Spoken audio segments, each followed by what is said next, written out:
எல்லாருக்கும் வணக்கம். என்னுடைய ராதா ராமராவ் சேனலுக்கு உங்கள் எல்லாரையும் வெல்கம் பண்ணுறேன். நீங்கள் பார்த்துட்டு இருக்கிறது சப்பாத்தி கிடையாதுங்க, பிளி ஹோலிகை அப்படின்னு சொல்லி கன்னடத்தில் சொல்லுவாங்க. பிளி ஹோலிகை அப்படின்னா வெள்ளை போலி, அதாவது மைதா மாவும் வெள்ளையாக இருக்கும், உள்ளே ஸ்டஃப் பண்ணுறது அரிசி மாவு உருண்டை, அதுவும் வெள்ளையாக இருக்கிறனால பிளி ஹோலின்னு சொல்லுவாங்க.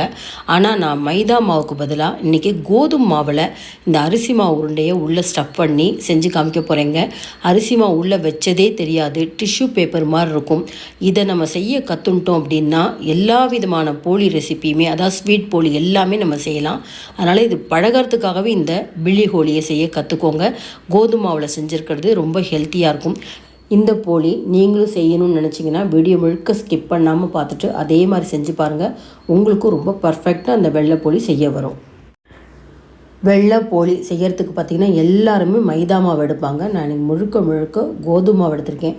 பூரன் போலி அப்படிங்கிறது கோதுமை மாவில் செய்வாங்க. அதே மாதிரி தான் நம்ம செய்ய போகிறோம். இந்த கோதுமை மாவு பார்த்திங்கன்னா நல்லா நைஸாக இருக்கணுங்க. இந்த மாதிரி நைஸாக இல்லை அப்படின்னா மாவு ஜல்லடையில் சலிச்சிட்டு 2 கப்பு கோதுமை மாவு எடுத்துக்கோங்க. இப்போ நான் 2 கப்பு கோதுமை மாவுக்கு 3/4 டீஸ்பூன் உப்பு, 2 டீஸ்பூன் நெய்யோ எண்ணெயோ சேர்த்துக்கலாம். நான் நெய் சேர்த்துருக்கேன். 1 கப்பு தண்ணி எடுத்துகிட்டு முதல்ல இந்த உப்பு நெய்யெல்லாம் நல்லா தண்ணியில் மிக்ஸ் ஆனதுக்கப்புறம் இந்த மாவை சேர்த்து தண்ணியில் நல்லா பிசைஞ்சுக்கணும். நான் எப்படி பிசைகிறேன்னு பாருங்கள்.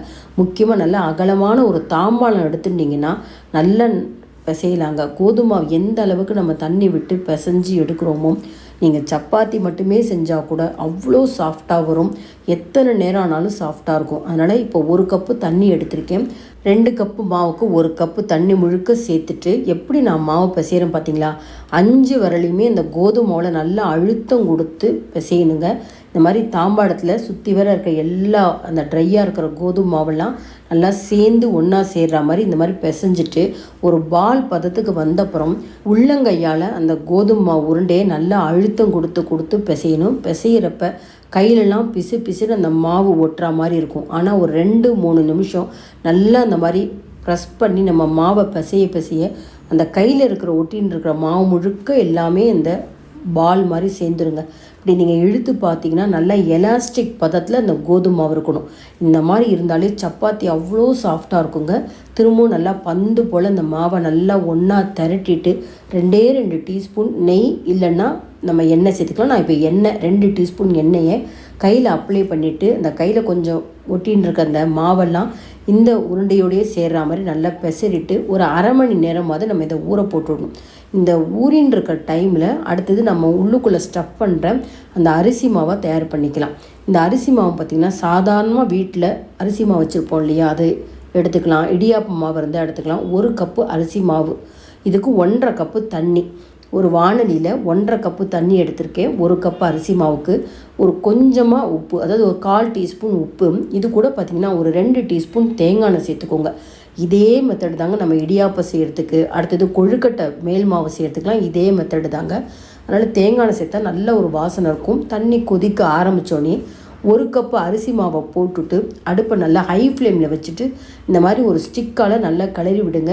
அங்கங்கே ட்ரையாக உங்களுக்கு இந்த மாவு இருந்தாலும் பரவாயில்ல, தண்ணி இஞ்சிருச்சு அப்படின்னு தெரிஞ்ச உடனே அடுப்பை உடனே நிறுத்திட்டு லிட்டு போட்டு மூடிட்டா போகும். அந்த வானிலை சூட்லேயே அந்த மாவு நல்லா வெந்துடும். இதே மெத்தடில் நீங்கள் கொழுக்கட்டை செஞ்சு பாருங்கள், ரொம்ப நல்லா வரும். இப்போ கை பொறுக்கிற சூடு ஆறி இருக்குங்க மாவு. இப்போ என்ன பண்ணணும், கொஞ்சம் உங்களுக்கு ட்ரையாக இருக்கிற மாதிரி இருக்கும். பக்கத்துலேயே கொஞ்சம் பச்சை தண்ணி எடுத்து வச்சுட்டு கையை அந்த பச்சை தண்ணியில் டிப் பண்ணிவிட்டு மாவை நல்லா அழுத்தம் கொடுத்து பிசையணும். ஏன்னா மிதமான சூடு இருக்கிறப்ப இதை செஞ்சிடணும். ரொம்ப மாவு சூடு ஆறினப்புறம் செய்யக்கூடாது.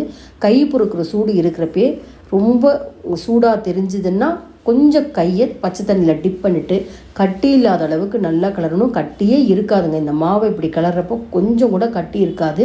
நல்லா ஆனால் மாவு பந்து மாதிரி நல்லா சேர்ந்துண்டு வரணும். அதனால் நல்லா அழுத்தம் கொடுத்து பிசைஞ்சுக்கணும்.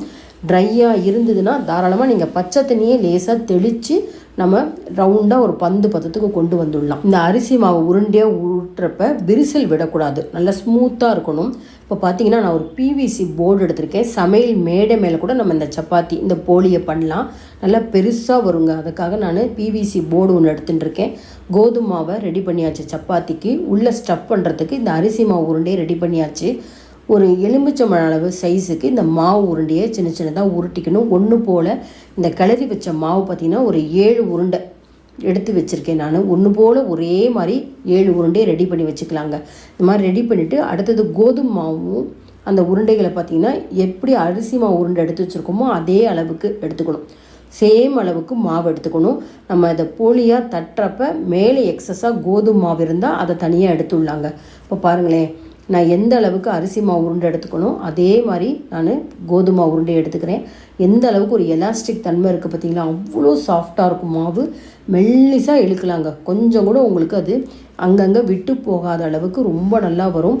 இப்போ எடுத்துகிட்டு இருக்க அந்த கோதுமை மாவு உருண்டையை பார்த்திங்கன்னா ஒரு உருண்டையை எடுத்துகிட்டு கொஞ்சம் தட்டையாக பண்ணிவிட்டு கோதுமை மாவை ஒரு பக்கம் நல்லா டஸ்டிங் பண்ணிவிட்டு உள்ளங்கையில் அந்த மாவை வச்சுக்கணும். கொஞ்சம் பெருசு பண்ணிக்கலாங்க. பெருசு பண்ணிவிட்டு இடதுகை உள்ளங்கையில் அந்த கோதுமை மாவு வச்சுட்டு அந்த அரிசி மாவு உருண்டையை உள்ளே வச்சுட்டு பாருங்களேன், கொஞ்சம் கொஞ்சமாக அதை குவிக்கணும். வலது கையால் அந்த அரிசி மாவை உள்ளே அழுத்தம் கொடுத்து உள்ளே ப்ரெஸ் பண்ணணும். இடது கையால் அந்த மாவை கொஞ்சம் கொஞ்சமாக குவிச்சு கொண்டு வரணும். 10 விரலும் வேலை செய்யணுங்க. இந்த ஸ்டெப்பை மட்டும் நீங்கள் கற்றுட்டுட்டிங்கன்னா பூரன் போலி ரொம்ப நல்லா செய்யலாம். இதே மெத்தடில் தான் பூரன் போலி செய்யணும். பூரன் போலி அப்படின்னாலே கோதுமை மாவில் கடலை பருப்பை வச்சுட்டு பூரணை பண்ணி செய்யக்கூடியதுங்க. அவ்வளோ மெல்லிசாக வரும். அதே மெத்தடு தான் பாருங்கள். எக்ஸஸாக இருந்த கோதுமை மாவை எடுத்துகிட்டு நல்லா ரவுண்டாக பண்ணிவிட்டேன். திரும்பவும் மேலே நல்லா கோதுமை மாவை டஸ்டிங் பண்ணிவிட்டு நான் எப்படி இந்த அப்பளம் போடுறேன் பாருங்களேன். மாவு உருண்டையை முதல்ல ஒரு 2 முறை நடுவில் நல்லா ப்ரெஸ் பண்ணி கொஞ்சம் பெருசு பண்ணிவிட்டு ஓரங்களில் தான் தேய்ச்சின்னு வரணுங்க. ஓரங்களில் தேய்ச்சின்னு வர பார்த்திங்கன்னா அதுவே நல்லா பெருசாக ஒரு சப்பாத்தி கிடைக்கும். இந்த சப்பாத்தின்னு சொல்லலாம், போலின்னு சொல்லலாம். இதுக்குள்ளே அரிசி மாவுலேயே கூட பார்த்திங்கன்னா நீங்கள் ஜீரகம் கூட சேர்த்துக்கலாம். வாசனைக்காக வேணும்னா ஜீரகம் சேர்த்துக்கலாம். மற்றபடி வேறு எந்த ஒரு பொருளுமே இந்த சேர்க்க மாட்டாங்க. இது ப்ளைனாக தான் இருக்கும். பாருங்கள், திரும்ப திரும்ப நம்ம ஒட்டுற மாதிரி இருந்தால் கொஞ்சம் கோதுமாவை மேலே தூவி விட்டுண்டே அந்த ஓரங்கள்லாம் மெல்லிசாக வர அளவுக்கு திரும்ப திரும்ப நம்ம 2-3 முறை அந்த ரவுண்ட் ஷேப்பை கொண்டு வந்துட்டே இருக்கணுங்க. எவ்வளோ வேணால் மெல்லிசாக எடுக்கலாங்க. அவ்வளோ அருமையாக இருக்கும். எங்கேயுமே நடுவில் விட்டு போகாது. பாருங்களேன், அந்த அரிசி மாவு உள்ளே ஸ்டஃப் பண்ணதே தெரியல பார்த்தீங்களா, எவ்வளோ மெல்லிசாக இருக்குது பாருங்கள். தவா நல்லா சூடானதுக்கப்புறம் சப்பாத்தி போடுறதுக்குன்னு தனியாக ஒரு தவா வச்சுக்கோங்க. தோசைக்கு தனியாக வச்சுக்கோங்க. நான் இன்றைக்கி சப்பாத்தி போடக்கூடிய தவாவில் தான் இதை நான் வேக வச்சு எடுக்க போகிறேன். பாருங்கள், நல்லா அடுப்பில் தவா சூடாக இருக்குது. ஒரு 30 செகண்ட் தாங்க. 2 பக்கமும் திருப்பி போட ஆரம்பித்தோடனே அங்கங்கே உங்களுக்கு அந்த பபிள்ஸ் வர ஆரம்பிக்குங்க. லைட்டாக உங்களுக்கு ஒரு ப்ரௌன் கலரில் புள்ளியாக வருது பார்த்திங்களா, அப்படின்னு வேக ஆரம்பிச்சு கொடுத்து நம்ம நல்ல இலகலாகவே கோதுமை பிசைஞ்சதுனால சீக்கிரம் வெந்துடும். எப்போதுமே இந்த மாதிரி போலி சப்பாத்திலாம் நம்ம சுட்டு எடுக்கிறப்ப ஹை ஃப்ளேமில் வச்சுக்கோங்க. எவ்வளோ நல்லா உப்பலாக வருது பார்த்திங்களா. 2 பக்கமும் நெய்யோ இல்லைன்னா எண்ணெய் ஏதாவது அப்ளை பண்ணலாங்க. அவ்வளோதான். நல்லா ஓரளவு கலர் வர ஆரம்பிச்சுடுத்து. ரொம்ப ப்ரௌன் கலர் வரணும்னு அவசியம் இல்லைங்க. ஏன்னா ஆல்ரெடி உள்ளுக்குள்ளே அந்த அரிசி மாவு நல்லாவே வெந்திருக்கு. பாருங்கள், மேலே இந்த மாதிரி லைட்டாக ப்ரௌன் கலர் வந்தோடனே நம்ம எடுத்துடலாங்க. கோதுமை மாவில் செஞ்ச வெள்ளை போலி ரெடி. அவ்வளோ சாஃப்டாக இருக்கும். இன்னும் ஒரே ஒரு முறை நான் திரும்பவும் இதை எப்படி ஸ்டஃப் பண்ணும் அப்படின்னு காமிக்கிறேன். எலுமிச்சம்பழம் அளவுக்கு இந்த கோதுமை உருண்டையை எடுத்திருக்கேன். இதை பார்த்திங்கன்னா திரும்பவும் நம்ம கோதுமை மாவில் டஸ்டிங் பண்ணிவிட்டு கொஞ்சம் தட்டையாக வடை மாதிரி நம்ம கொஞ்சம் தட்டையாக பண்ணிவிட்டு உள்ளுக்குள்ளேயும் கொஞ்சம் இந்த மாவு கையில் ஒட்டாத அளவுக்கு கோதுமை மாவில் டஸ்டிங் பண்ணிவிட்டு அதுக்குள்ளே அரிசி மாவு வச்சுட்டு இடது கையால் கொஞ்சம் கொஞ்சமாக கோதுமை மாவை போட்டு க்ளோஸ் பண்ணணுங்க. உள்ளுக்குள்ளே நம்ம வலது கையால் அந்த அரிசி மாவை அழுத்தம் கொடுக்க குவிஞ்சி வரும் அந்த கோதுமை மாவு. திரும்பவும் பார்த்திங்கன்னா வலது கையில் ஆள்காட்டி விரல் கட்டை விரலால் அப்படி குவிச்சு கொண்டு வந்தோம்னா எக்ஸஸாக இருக்கிற அந்த கோதுமை மாவு வந்துடும். அதை எடுத்துகிட்டு திரும்பவும் ரவுண்டாக பால் மாதிரி பண்ணிவிட்டு திரும்பவும் நம்ம வடை மாதிரி தட்டி அந்த கோதுமை மாவில் டஸ்டிங் பண்ணிவிட்டு நார்மலாக சப்பாத்தி எப்படி நம்ம செய்வோமோ அதே மாதிரி செய்யணும். முதல் 2 முறை நடுவில் நம்ம சப்பாத்தி குழவையில் அழுத்தம் கொடுத்துட்டு அதுக்கப்புறம் ஓரங்களில் நம்ம தேய்ச்சிண்டே வந்தோம்னா நல்லா மெல்லிசாக இந்த அப்பளம் வருங்க. கொஞ்சம் கூட உள்ளே இருக்கிற அரிசி மாவு வெளியே வராது, ஒட்டிக்காது. பாருங்கள், 2வது அந்த போலியும் எவ்வளோ மெல்லிசாக தட்டியிருக்கேன் பார்த்தீங்களா, அப்படியே துவழுங்க. ஆனால் விட்டு போகவே போகாது. திரும்பவும் நம்ம தவாவில் போட்டு நல்லா உப்பலாக வர வரைக்கும் இதை சுட்டி எடுக்கலாங்க. இதே மாதிரி நம்ம எல்லாத்தையும் செய்யலாம். இப்போ இந்த மாதிரி அரிசி மாவு உள்ளே ஸ்டஃப் பண்ணி இந்த செய்யக்கூடிய வெள்ளைப்போலி என்ன ஸ்பெஷல் அப்படின்னு பார்த்தீங்கன்னா சாஃப்டாக இருக்கும், ரொம்ப டேஸ்ட் இருக்காது. ஆனால் அந்த காலத்தில் எதுக்காக இதை செஞ்சுருப்பாங்கன்னு நினச்சேன்னா பூரன் போலி செய்கிறதுக்கு இது ஒரு ட்ரையல்னே வச்சுக்கலாம். இந்த மாதிரி அரிசி மாவு உருண்டைகளை உள்ளே ஸ்டஃப் பண்ணி நம்ம செய்ய பழகிட்டோம் அப்படின்னா எல்லா விதமான போலியுமே நீங்கள் ரொம்ப பர்ஃபெக்டாக செய்யலாம். அதுக்காக தான் இந்த ரெசிபி அந்த காலத்துலாம் செஞ்சுருப்பாங்கன்னு நினைக்கிறேன். ரொம்ப ட்ரெடிஷ்னல் ரெசிபிங்க. நல்ல ஒரு 2 பக்கமும் கலர் வந்ததுக்கப்புறம் நம்ம எடுத்துடலாம். ஆல்ரெடி நான் ஒரு 6 போலி செஞ்சுட்டேன். இது கடைசியாக செய்யக்கூடிய போலிங்க. அவ்வளோ சாஃப்டாக இருக்குது. அதனால் போலி செய்ய வரல அப்படிங்கிறவங்க கண்டிப்பாக ஒரு ப்ராக்டிஸ்க்காகவாது இந்த மாதிரி ஒரு வெள்ளை போலி செஞ்சு பாருங்கள். முக்கியமாக கோதுமை மாவில் செஞ்சு பாருங்கள். அப்படியே லேயராக இருக்குது. உள்ளுக்குள்ளே அந்த அரிசி மாவு இருக்குது. வெளியில் பார்த்தா தெரியவே தெரியாது.